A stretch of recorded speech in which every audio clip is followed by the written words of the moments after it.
तर श्री स्वामी समर्थ आणि मी दिव्या थोरात इथं सकाळी सकाळी आईसाहेबांनी सांगितलं होतं की आपल्याला ना लिंबू घेऊन ये म्हणे. म्हटलं चालतंय. आता त्याच्यात एक मोठू बदलू टाईपचे घेऊन आलेले होते. त्याच्यानंतर इकडं पिताश्रींनी ना ऊसाकडे बोलवलेलं होतं. आता कारण की ना आपल्या ना ऊसाला सरी वगैरे फोडण्याचं काम चालू आहे सध्या आणि आणि त्याच्यामुळेच मोयना वगैरे पण केला होता आणि पिताश्रींनी काय कामासाठी बोलवलं होतं. म्हटलं चला ते पण बघून येऊ. तसंच इकडे तरी एवढा ऊस उरकलेला होता. आता काय थोडाफारच बाकी राहिलेला होता आणि इकडे हा छोटू ट्रॅक्टर पण आलेला होता. एवढा खतरनाक आहे ना, त्याच्यात चालवणं वगैरे पण लय सावधगिरीने राहतं.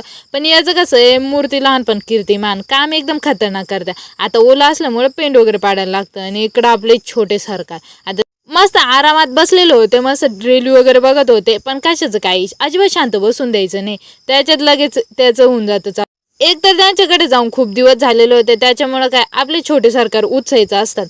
कधी गेला का पहिले यांचं म्हणणं राहतं काही इथं 5 मिनिटं तरी थांबलंच पाहिजे तुम्ही ह्या नाक्यावर.